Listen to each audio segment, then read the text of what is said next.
नमस्कार दर्शक बंधु जय जगन्नाथ। आजिर प्रथम प्रश्न, गाधोइबा समय रे परिस्रा लागिबा केउ रोगर लक्षण अटे? सांग माने ऑप्शन गुड़िक हेउची ऑप्शन ए मधुमेह रोग, ऑप्शन बी दंडिस रोग, ऑप्शन सी मूत्रनली संक्रमण, ऑप्शन डी हृदरोग।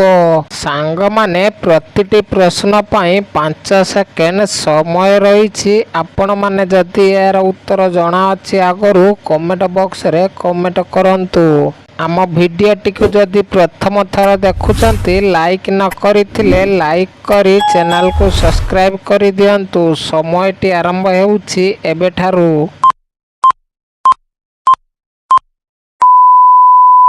सांग माने समयटी शेष हो सारी। एहार सठिक उत्तरटी हेउछि ऑप्शन सी मूत्रनली संक्रमण।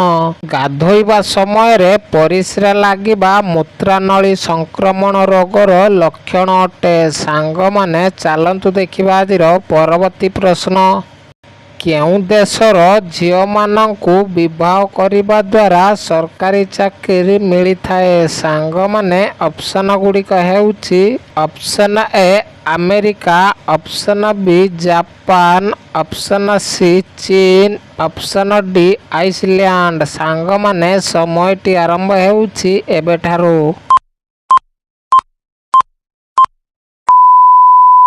सांग माने समयटी शेष हो सारी।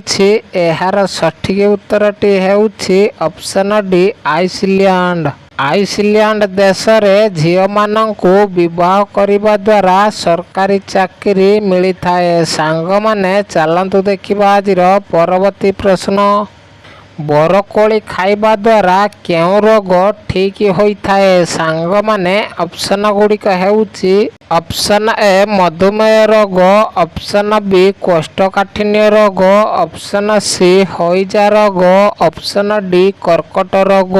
सांग माने समयटी आरंभ हेउछि एबेठारु। सांग माने समयटी शेष हो सारी। एहार सठिक उत्तरटी हेउछि ऑप्शन बी कोष्ठकाठिन्य रोग। बरकोली खाइबा द्वारा कोष्ठकाठिन्य रोग ठीक हो जाए। सांग माने चालंतु देखिबा आजिर परवर्ती प्रश्न, केउ पशुर क्षीर रे सबुठारु अधिका प्रोटीन मिली थाए? सांग माने ऑप्शन गुड़िक हेउछि ऑप्शन ए गाई, ऑप्शन बी छेली, ऑप्शन सी मेंढा, ऑप्शन डी हाथी। सांग माने समयटी आरंभ हेउछि एबेठारु। सांग माने समयटी शेष हो सारी। एहार सठिक उत्तर हेउछि ऑप्शन सी मेंढा। मेंढा पशुर क्षीर रे सबुठारु अधिक प्रोटीन मिली थाए। सांग माने चालंतु देखिबा आजिर परवर्ती प्रश्न, केउ पशुर मुहरु निया बाहरी थाए? सांग माने ऑप्शन गुड़िक हेउछि ऑप्शन ए बाघ, ऑप्शन बी बिलुआ, ऑप्शन सी बिलेई, ऑप्शन डी हाथी। सांग माने समयटी आरंभ हेउछि एबेठारु। सांग माने समयटी शेष हो सारी। एहार सठिक उत्तर हेउछि ऑप्शन बी बिलुआ।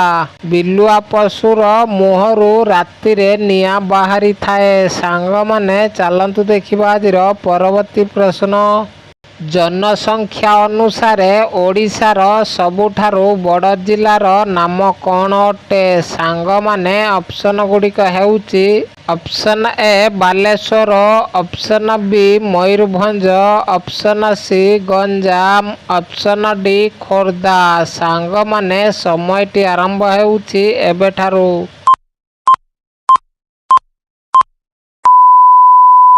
ସାଙ୍ଗମାନେ ସମୟଟି ଶେଷ ହୋଇସାରିଛି। ଏହାର ସଠିକ୍ ଉତ୍ତର ଦେଖିବା ଆଗରୁ ଭିଡ଼ିଓଟିକୁ ଲାଇକ୍ କରିକି ଆପଣମାନେ କେଉଁ ଜିଲ୍ଲାରୁ ଭିଡ଼ିଓ ଦେଖୁଛନ୍ତି କମେଣ୍ଟ ବକ୍ସରେ କମେଣ୍ଟ କରନ୍ତୁ।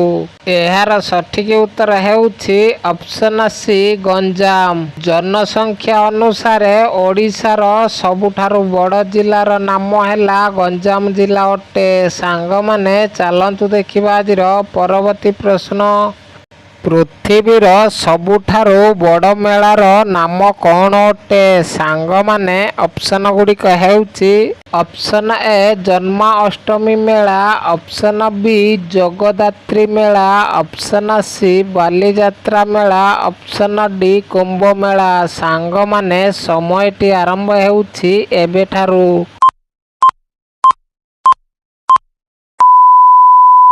ସାଙ୍ଗମାନେ ସମୟଟି ଶେଷ ହୋଇସାରିଛି।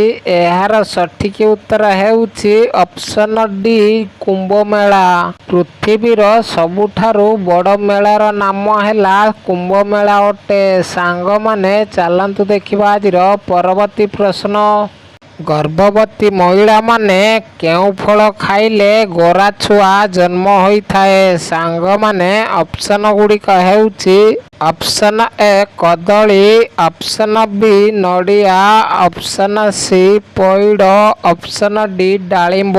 ସାଙ୍ଗମାନେ ସମୟଟି ଆରମ୍ଭ ହେଉଛି ଏବେଠାରୁ।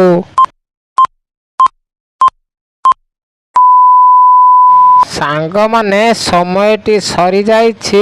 ଏହାର ସଠିକ୍ ଉତ୍ତର ହେଉଛି ଅପସନ୍ ସି ପଇଡ଼।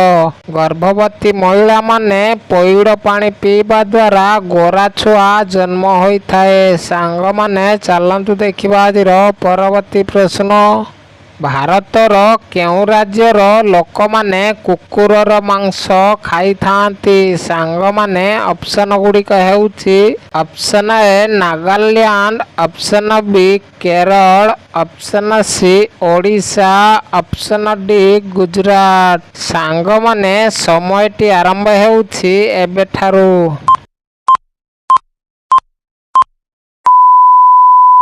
ସାଙ୍ଗମାନେ ସମୟଟି ଶେଷ ହୋଇସାରିଛି। ଏହାର ସଠିକ୍ ଉତ୍ତର ହେଉଛି ଅପସନ୍ ଏ ନାଗାଲ୍ୟାଣ୍ଡ। ଭାରତର ନାଗାଲ୍ୟାଣ୍ଡ ରାଜ୍ୟରେ ଲୋକମାନେ କୁକୁରର ମାଂସ ଖାଇଥାନ୍ତି। ସାଙ୍ଗମାନେ ଚାଲନ୍ତୁ ଦେଖିବା ଆଜିର ପରବର୍ତ୍ତୀ ପ୍ରଶ୍ନ। କେଉଁ ଜୀବ ମାଟିକୁ କେବେ ଛୁଇଁ ନଥାଏ? ସାଙ୍ଗମାନେ ଅପସନ୍ ଗୁଡ଼ିକ ହେଉଛି ଅପସନ୍ ଏ ପେଚା, ଅପସନ୍ ବି ମାଛ, ଅପସନ୍ ସି ବାଦୁଡ଼ି, ଅପସନ୍ ଡି ସାରସ। ସାଙ୍ଗମାନେ ସମୟଟି ଆରମ୍ଭ ହେଉଛି ଏବେଠାରୁ।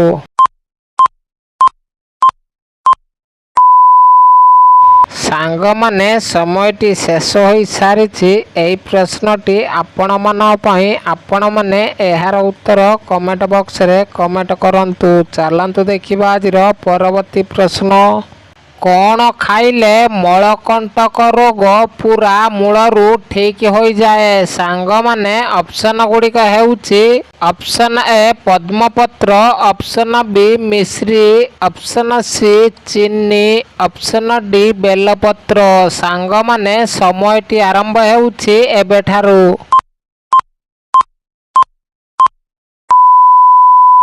ସାଙ୍ଗମାନେ ସମୟଟି ଶେଷ ହୋଇସାରିଛି।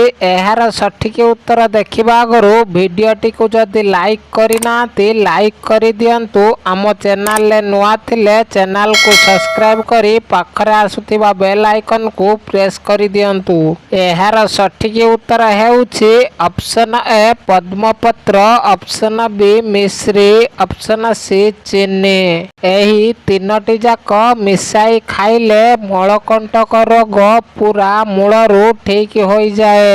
ସାଙ୍ଗମାନେ ଭିଡ଼ିଓଟି ଯଦି ଭଲ ଲାଗିଥାଏ ସାଙ୍ଗମାନଙ୍କ ସହ ସେୟାର କରନ୍ତୁ। ଧନ୍ୟବାଦ। ଜୟ ଜଗନ୍ନାଥ।